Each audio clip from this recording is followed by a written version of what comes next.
Well, good afternoon, everyone. We're here with Branham from Peachtree Corners, Georgia.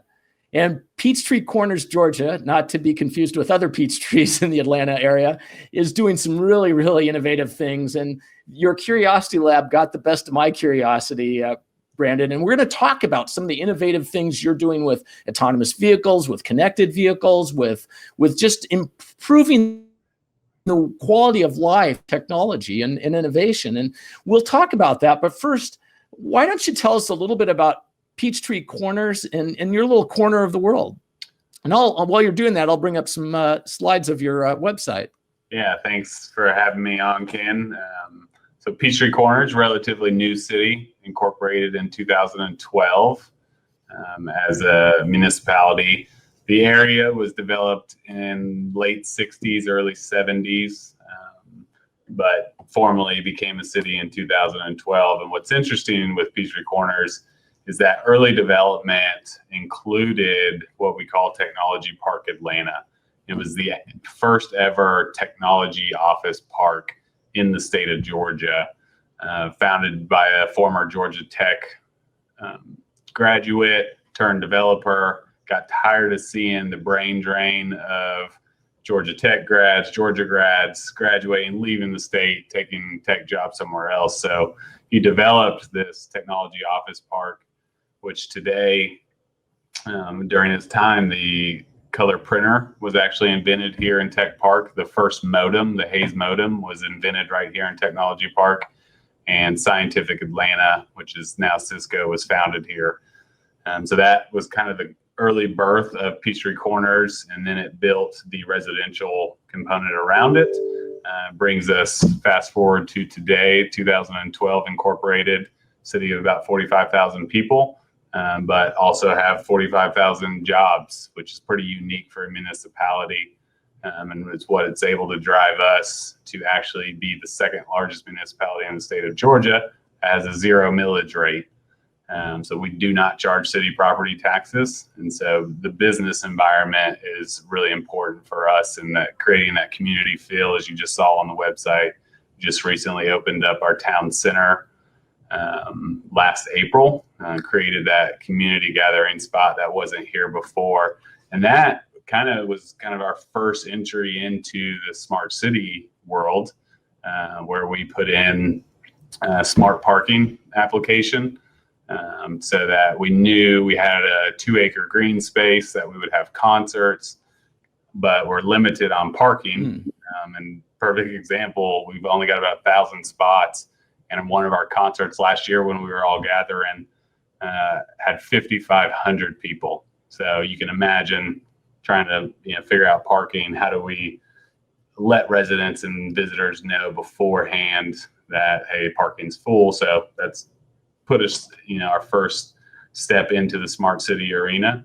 And then as we began to move into later years and started looking at economic development for the city and, wanting to maintain that low cost for business and residents, we knew we had to do something unique around economic development. And that's what led the city to create Curiosity Lab. And so Curiosity Lab at Peachtree Corners. You just want me to keep going with it, Ken? Yeah, well, actually, before we go into the Curiosity Lab, I mean, your city itself is just very intriguing because in one sense, you've been around for a long time, but at the same time, it sounds like you've been able to, start something from scratch. We went through some of the slides there on the town center, and it looks like you guys opened it this year, where it officially launched. Yeah, it's a very recent development, big step from a municipality and elected body who were fresh into this and establishing really their roots of it as a municipality to take on an initiative like this. And it's been a huge success. Been open about a year now, and has really been what we expected for our community, just to come together and gather and have that place to really drive a sense of home for the residents. Well, as we move into the Curiosity Lab, one of the things that you touched upon is this whole idea of parking and the idea that maybe you don't need to couple parking so tightly with development. You can actually start to decouple it with some of the innovations you're looking at in your innovation zone. Yeah. Yeah. I mean, and maybe we should talk about your innovation zone then, or the Curiosity Lab, I should say. Yeah. So with our, really our creation in the beginning being founded on technology and innovation, we always use that as a forefront in any of our decisions as we start to take on new projects. And when we thought of economic development, obviously innovation and technology were forefront of our minds. And so when we approached our elected body about maybe trying something different from an economic development perspective, almost like the field of dreams, build it and they will come. So we went out, did our research on the smart city space and the advanced vehicle, autonomous vehicle space to see what was out there, what's going on in the world across the, not just in America, but internationally. And what we found was technology had a lot of really good places to start. They had good closed testing environments, and then they had great opportunity to go into the urban world, but there wasn't really an in-between step. So there wasn't what we call the crawl, walk, run phase. There wasn't that walk where technology could get developed in a lab or in a closed environment, but not quite make the big jump to a downtown Atlanta or a New York or an LA, but still provide a testing area in a real world environment, but a little more controllable than, downtown San Diego. And so after our research, we came back, presented the idea of creating this living laboratory inside of our existing technology park office space, which is about a 500-acre office park. And our elected body loved it, fully supported it, made the investment, and sent us on our way. And so what we did, and when we talk about Curiosity Lab, it's a 3-mile autonomous vehicle testing facility, all the infrastructure to support smart city IoT testing.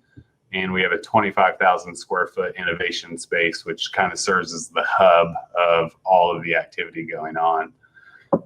And so the city made the initial investment, a little over $5 million in infrastructure investment, road realignment.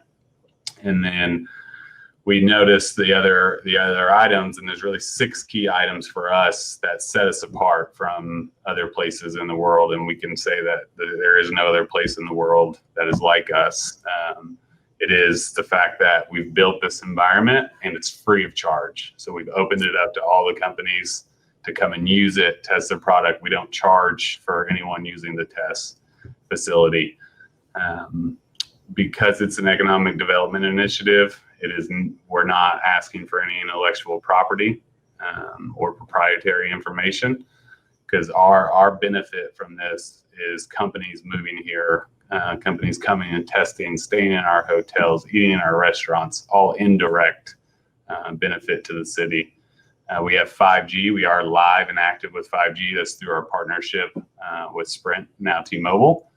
We were one of the first rollouts across the country with that last April. And then one of the last points that really set us apart that we can't find anywhere else in the world is most city streets are all covered by general liability insurance.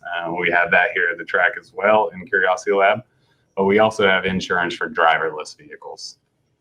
So the roadway is fully covered for driven and driverless vehicles. And so when you put all those 6 points and the fact that the city owns the road and the right of way and the sidewalk, so there are no other level of approval that any company has to go to. They just have to come work with the city. We've created an environment that we feel is like no other in the world, and we haven't been able to find any else that quite offer that unique environment for companies. And we're starting to see the effect of that over this past year and some of the companies that have come and tested and partnered together to further develop technology. As my friend Dr. Kornhauser from Princeton would say, you've created a welcoming environment, right? Come test. Come test. It's here. I think our best comment we ever received was, "You guys are open and you move at the speed of a startup," which is, unheard of in the local government and government realm.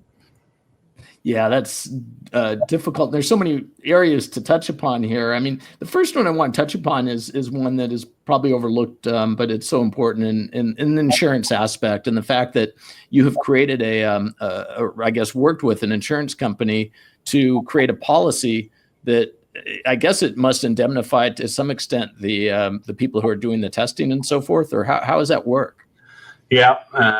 So because it is a very big item that's got to be figured out as autonomy continues to develop and we get ready to deploy this among the masses, because insurance companies right now can predict an accident up to like 99% of human driven error. When you take away that human driver, how do you figure out that from an insurance perspective? And so we had to go to Lloyds of London to get the policy. So one of the reasons we know it hasn't been issued across the world. And so they're very interested in monitoring that. What's the activity from the autonomous vehicle? What's some of the data that's gathered from that? How is it interacting with the open environment?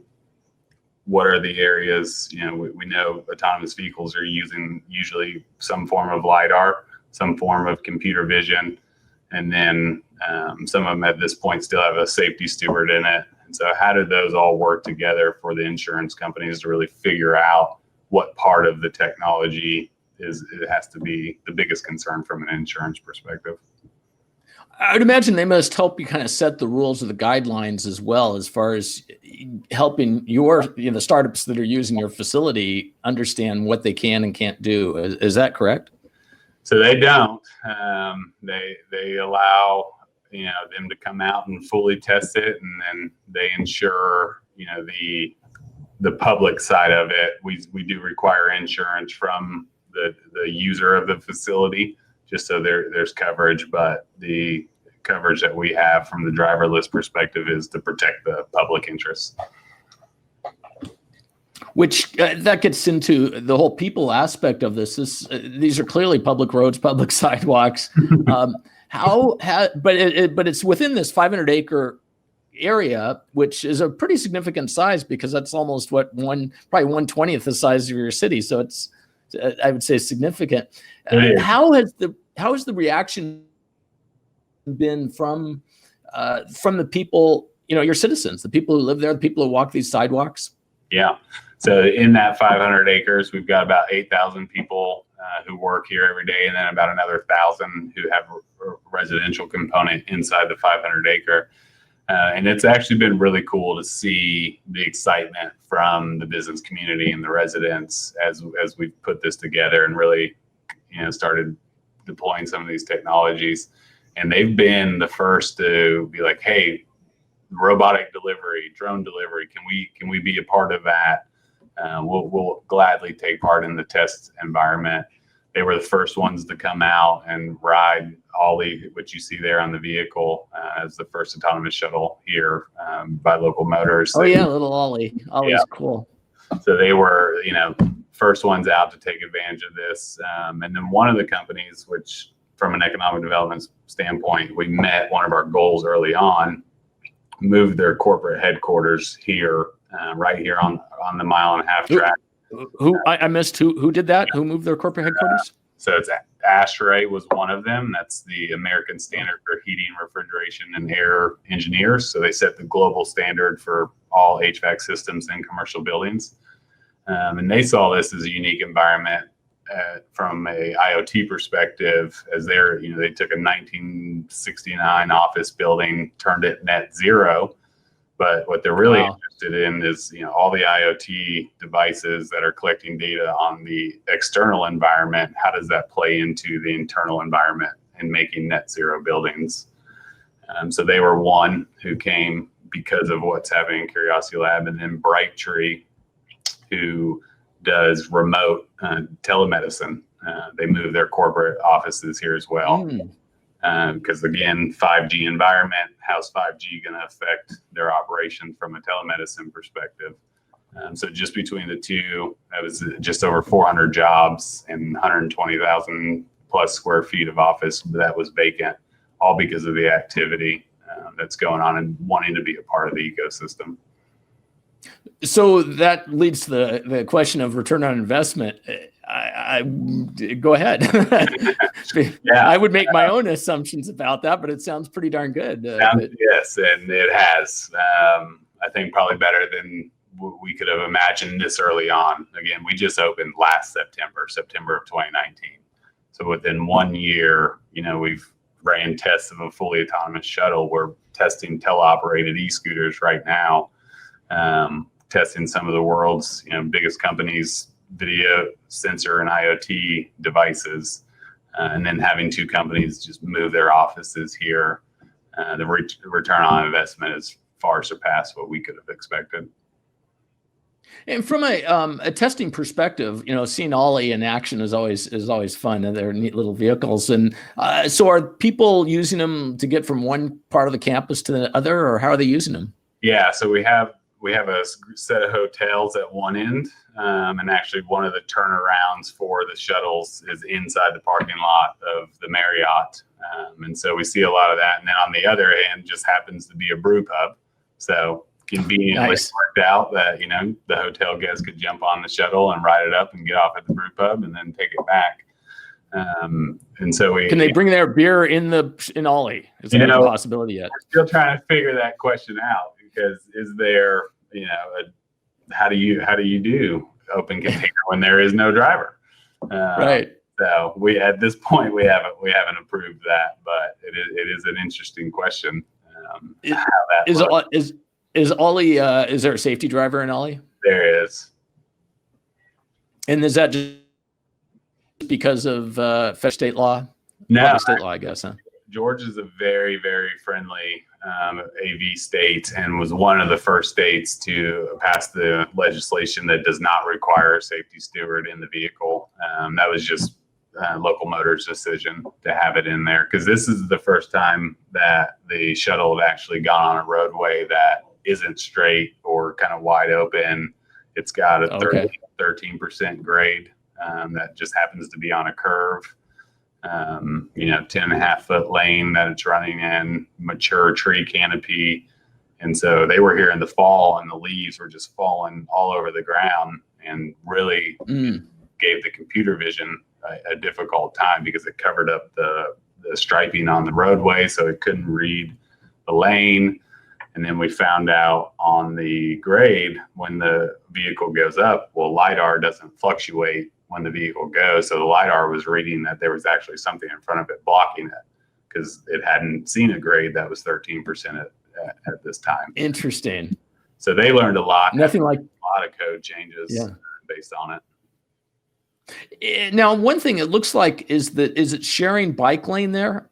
So what we did, because we wanted to have that testing environment, the 2 outside lanes are the autonomous vehicle lane. Kind of looks like a bike lane, but it's actually the autonomous vehicle, advanced vehicle. And then the inside 2 are for the human-driven population. So roughly about 6,000 to 7,000 cars a day come through the corridor. So it's interacting with that at 32 different intersection points along the 30 miles.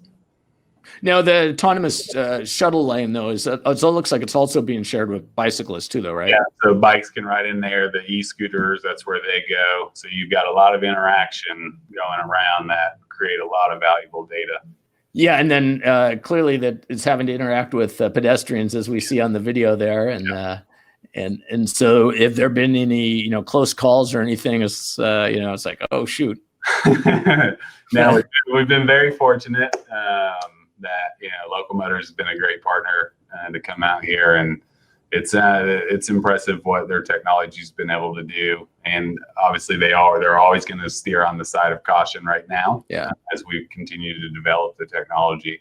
So we have not had a close call, knock on wood. But it is interesting to see, like, when a car, because everyone's curious what's going on when they see this. So the cars will drive next to Olli, going 25 miles an hour, and the autonomous vehicle doesn't quite know what to do when someone sits there next to it for a long period of time. So to start slowing down and come to the stop if the vehicle does stay next to it. All things that, again, they don't want it to stop. So they're figuring out how does it know that the vehicle is just staying next to them and it's not trying to merge over, all those things that have to be worked out in machine learning. Yeah, there's nothing like the real world, though, to kind of test these kind of things that who would have thought about in a, in a lab or in a behind a computer screen. And I just, your videos is fascinating. I think we should talk a little bit about the communications aspect of it, because I'm seeing a lot of, it looks like everything to everything communications. So why don't you talk a little bit about the 5G network? Yeah. So 5G is provided by Sprint. So it's the, wide spectrum range right now.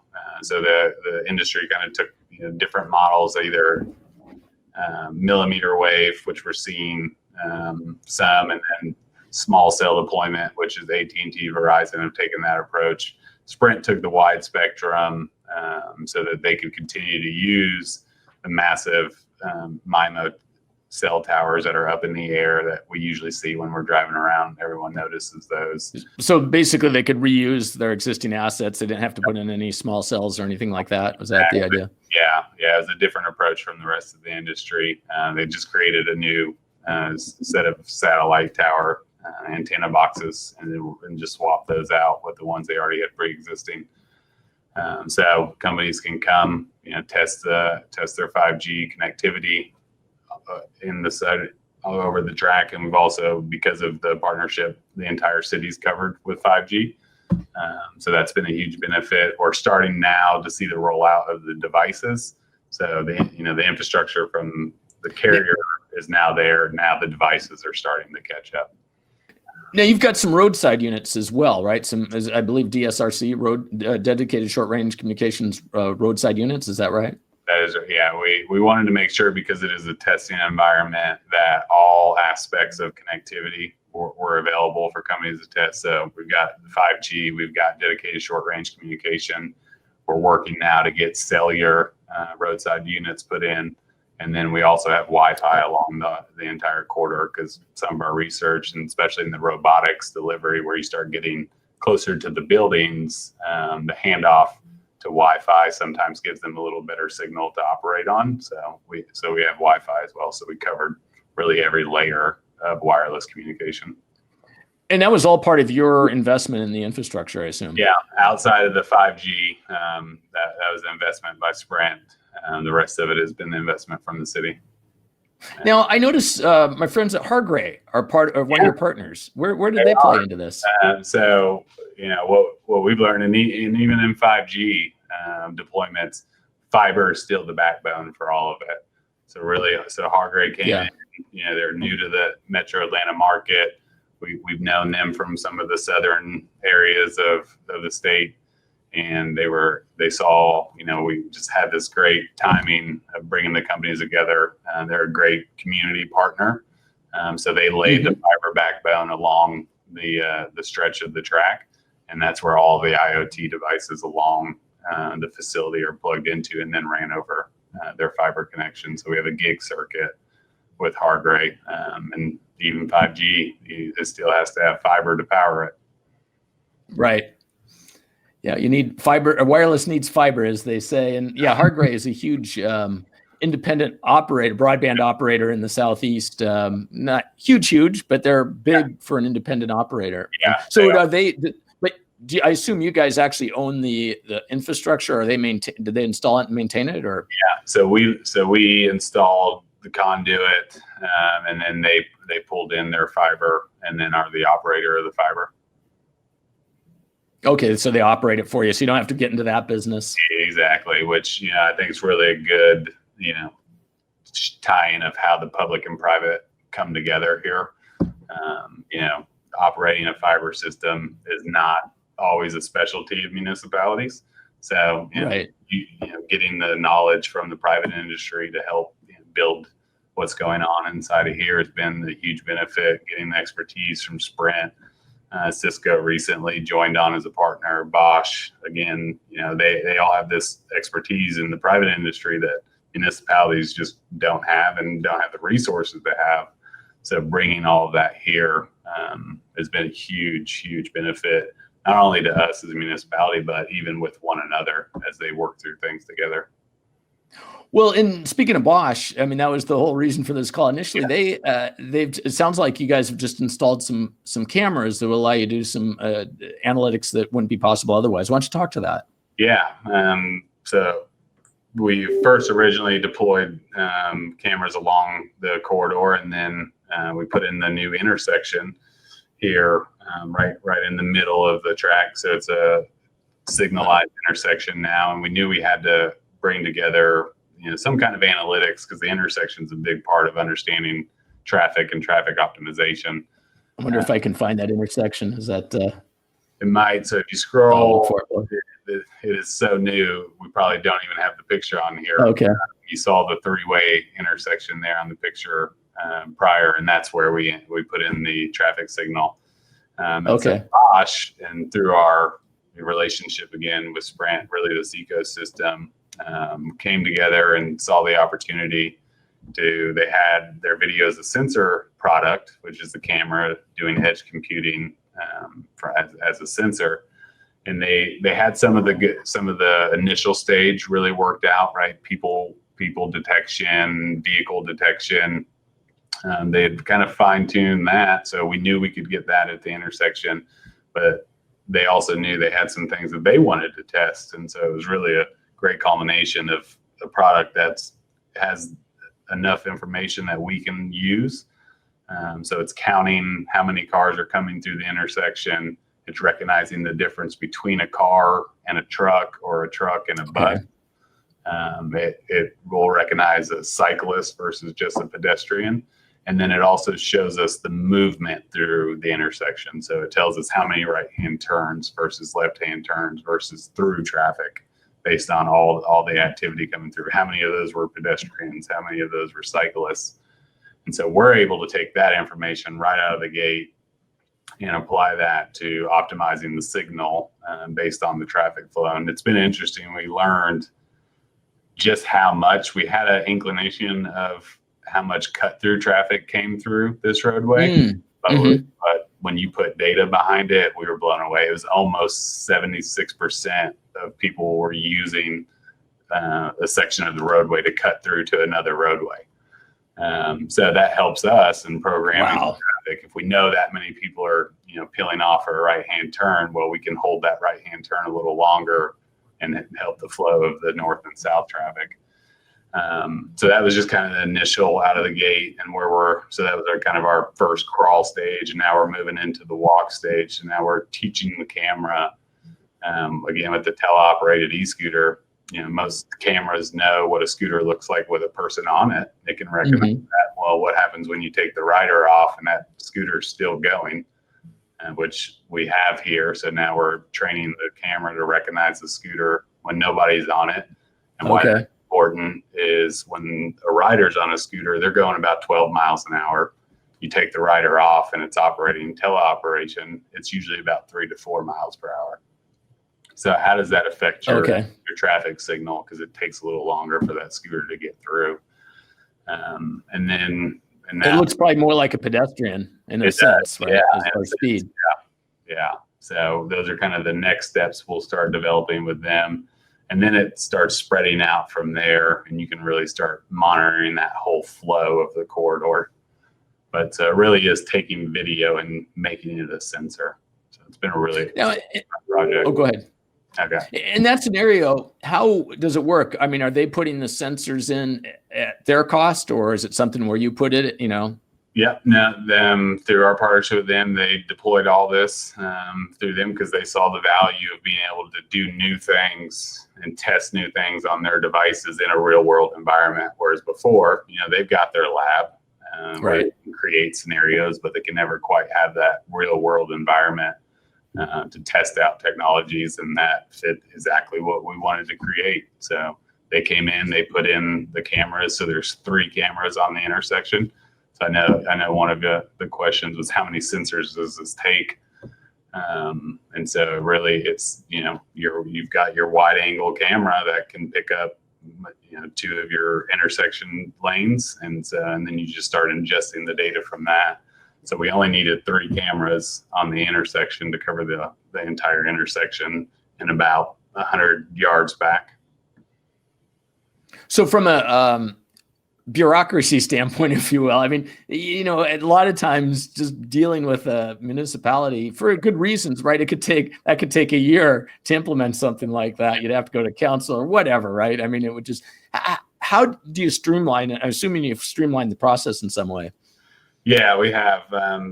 So part of this is the city set up a nonprofit, also named Curiosity Lab. And then we set up an operating agreement with that nonprofit.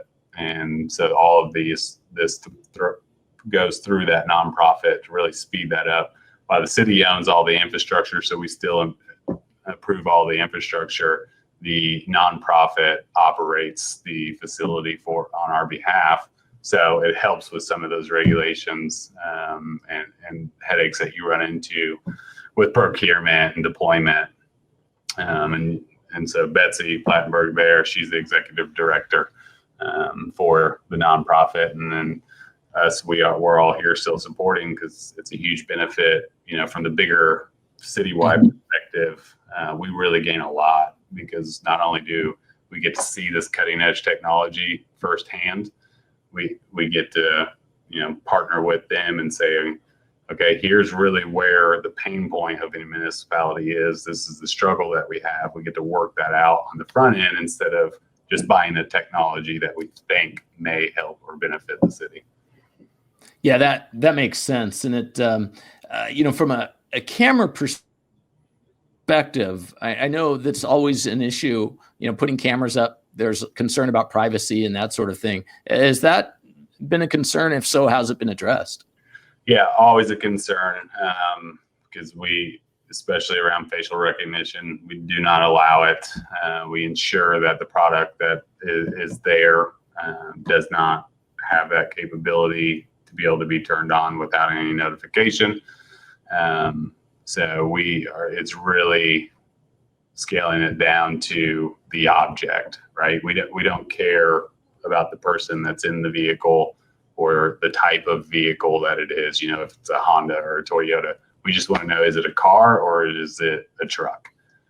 So you can scale that security back, and I think that, we've explained that to our residents and the business community, and that's part of the communication process with them, because we all, security is an interesting thing, right? It's about all that we're comfortable with. We're all comfortable walking around with our cell phone, which is a huge, infiltration of our privacy. But when it's on the outside, it's our job as municipalities to make sure we communicate what's being done, with that technology, so it's not being abused. Yeah, I mean, that is a challenge, right? Because it is something that's visible, as you point out. I want to dive back into something that you talked about, and that's the autonomous scooter, which is a really pretty cool development. Why don't you talk to that in a moment? Yeah, that's been a really, really fun project to get to be a part of. So, think Uber, but with an e-scooter. You pull out your phone, pull open the app, you call it because you need to take a ride, and that e-scooter is driven to you. So 2 startups, GoX is the e-scooter company, and then Tortoise as the teleoperation component. And so they outfitted the e-scooter with a camera on the front, some little training wheels, and right now the teleoperation team is in Mexico City. So when someone pings the app to say, come pick me up, guy in Mexico City pops on like a video game, drives it up to you. You get on, you take it to your destination. And then when you get off, usually what happens is, the scooter gets kicked over, left on the side of the road, or they all get bunched up somewhere, left in these big piles.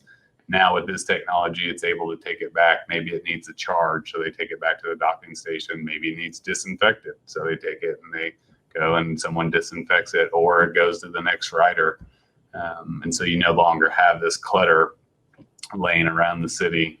And so we're working through that process of, what does it take from an operational standpoint to really push this technology out, because cities, especially now, I think micromobility movement has become even a bigger issue, because people are a little less hesitant to get in a car with the driver on Uber than they were before, just with our current environment. So, but they still have to protect, the clutter of scooters, and these two have really come together to try and solve that problem. Yeah, that's really cool, and it's actually being deployed commercially, right? I mean, you have these things, people are driving them, riding them, I guess. That's the great thing about, this being truly a real living lab, is, our businesses, our hotels, all of them, they're all taking part in this testing and helping these companies further refine their products. So we've got 5 stations across the 500 acres, and businesses and residents are jumping on them, riding them, telling us what's working, what's not. So companies are really, really learning a lot. Now, what happens if someone goes outside the 500 acre, your operational design domain, if you will? Yeah, so there's a geo-fencing on the scooter, so it's all managed through mapping on your phone when you accept to ride the scooter. So if you go outside that boundary, it's going to scale back to like a mile per hour, half a mile per hour, where it's easier to walk than it is to ride on it. And then they can choose to come back in, or if they get off, then the teleoperator will remote in and drive it back. Okay, it really is a cool idea. And have you had the traditional scooters in town, like that are non-teleoperated? And I'm curious if you've seen a difference in like how they're taken care of when you have a remote operator repositioning them versus traditional. Yeah, we did not. And we actually, like most cities early on, we saw some of the really bad headaches with it. So we just put a blanket moratorium on it and really wanted to find a way, there's got to be a better way to do this. And then that's how we found Tortoise through this process of creating Curiosity Lab and going out and talking to the companies, because we just, from a community perspective, weren't quite ready to do that. So we passed new policy that allows, and it's open to all scooter providers now, so long as they have that teleoperation component. And of course, they can bring their own teleoperation component if they wish, I suppose. Yeah. So this has been really, really enlightening. Just the things you guys are doing, it's amazing, the innovation. And where do you see this? How does it evolve? I mean, your community, you're kind of geographically, constrained. So how much more can there be? But I think there's still a lot to be figured out, right? I mean, technology is changing every day, and where I think we see kind of the growth next is one, continuing this open environment for everyone, but really the struggle and where we're seeing in my communication with other cities is 2 things. It's one, right? It's this IoT environment that we have now, the smart city environment. Well, how do we take all of these different vendors, all of these different devices, and visualize it in a single pane? And just recently announced a partnership with a company based out in Tel Aviv, IP Gallery. And so they're helping us pull all this information together, visualize it in a single pane of glass, and then start really making true decisions based on real-time data. And then, obviously my goal from our perspective is to share that with the community, because that's a challenge for all of us. And then 2 is really in the cybersecurity side. As we continue to build these connected environments, one thing it all has in common is cybersecurity. How are we protecting one from a hack? The last thing we ever want to see is an autonomous vehicle get hacked. So right. How do we protect these environments? Secret Service was actually supposed to be here in March, and they were going to do a field training on what happens, how do you respond to a smart city being hacked. Had to reschedule, obviously, with everything going on, but cybersecurity, I think, is a big next step in the future of smart cities. So I think we'll see a lot of growth there. And then just, we're at that point now where I think technology in the smart city space is we're almost there. We're getting it. We're seeing great products, but how do we use all that data and make actionable insight from it? That makes sense. And there's, as you point out, one of the things I was thinking, when you have the camera and the control of the light, then suddenly you can really start to manage your whole city's traffic. But then to your cybersecurity point, if there's a security breach, suddenly your stoplights are all messed up, right? And you have two greens or whatever, right? So yeah, it's fraught with possibilities and then threats, I suppose. That it is. But opportunities abound. So Brandon, I really appreciate your time and wish you continued success with us, and look forward to seeing it sometime when I'm down in the Atlanta area. Yeah, love to have you down, show you around, Ken. Appreciate it.